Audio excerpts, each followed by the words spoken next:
महाराष्ट्रातला सगळ्या महाराष्ट्राला अभिमान वाटायला लागला.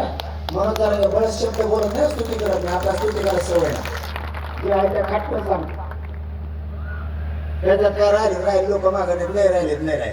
मी आहे ते खरं बोलत असतो. कधी पश्चिम महाराष्ट्रात एक डाग लावलाय पश्चिम महाराष्ट्राला.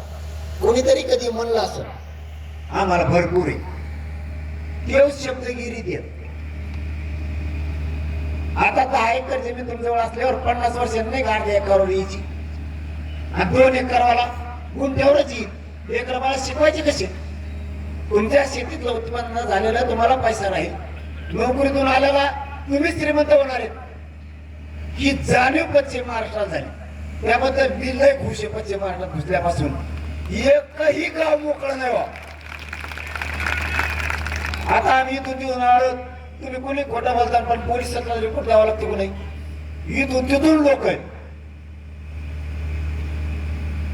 मराठी जागे झाले पश्चिम महाराष्ट्रातलं. ही सगळ्यात मोठी आनंदाची गोष्ट आहे. आणि बाबा महाराष्ट्रातून स्तुती करायला आणि तुमच्यामुळं आणखी सोपं झालं. तुमच्या जी लाट उसळली ना, अन्याय झालेली जे रक्त तुमचं उसळलं ना, त्यामुळे अख्खा महाराष्ट्र ढोळून निघाला. पुरा महाराष्ट्रात टाईट झाला. ते म्हणजे हेबारी सरकारला सोडायचंच नाही. आता खरंच पश्चिम महाराष्ट्राने या संभ्रमातून बाहेर